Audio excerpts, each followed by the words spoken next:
dinyatakan palsu apabila ada putusan pengadilan yang berkekuatan hukum tetap gitu. Laporan ini penyidikan sampailah kemudian di persidangan. Jika ternyata bahwa betul ijazah Pak Jokowi ternyata asli seperti yang diklarifikasi oleh Rektor UGM, ya tentu terlapor bisa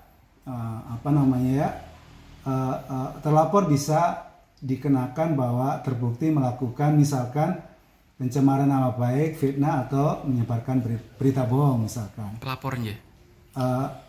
Terlapor. Kan Pak Jokowi pelapor, sekarang dia melaporkan beberapa orang gitu ya.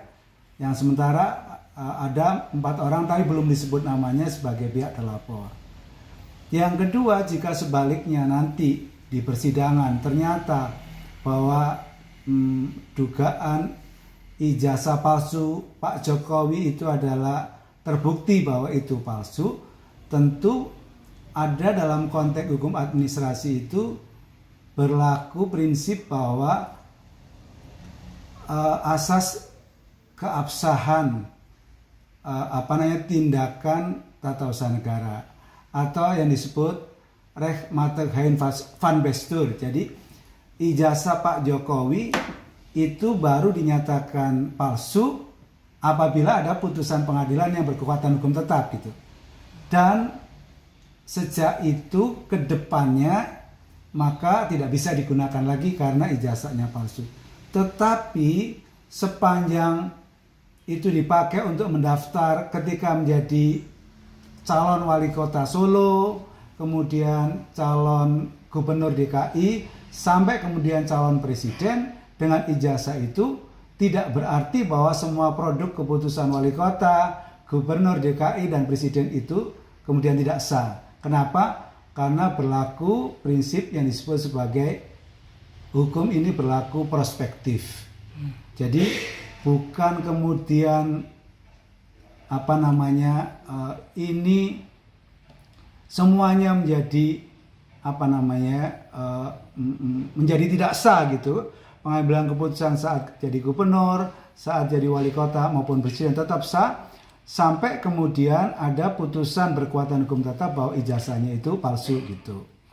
Oleh karena itu ada prinsip penting menurut saya dalam konteks negara hukum yang demokratis, yaitu pelindungan hak asasi manusia. Pada prinsipnya ada asas praduga tak bersalah. Setiap orang yang disangka, ditangkap, ditahan, dan atau dihadapkan sidang pengadilan dianggap tidak bersalah sampai adanya putusan pengadilan berkekuatan hukum tetap.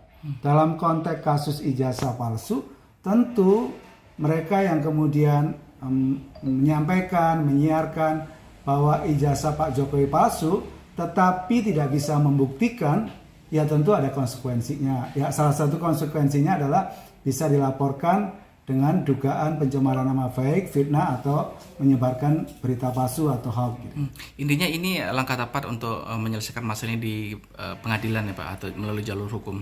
Ya, menurut saya adalah langkah yang tepat memang menurut saya agar ini tidak menimbulkan keonaran, tidak saja secara virtual, tapi bisa saja ini adalah keonaran secara fisik bisa, atau ada konflik horizontal antara relawan di satu sisi misalkan, ya penyelesaian satu-satunya adalah penyelesaian melalui jalur hukum supaya tidak main hakim sendiri gitu.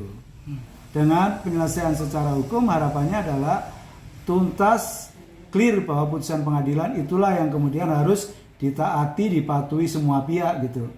Terbaik pihak yang kemudian pada awalnya dia menduga itu adalah palsu maupun aparat penegak hukum untuk memastikan bahwa ini memang ijazahnya memang misalkan terbukti bahwa asli, tetapi itu adalah melalui putusan pengadilan gitu, atau sebaliknya.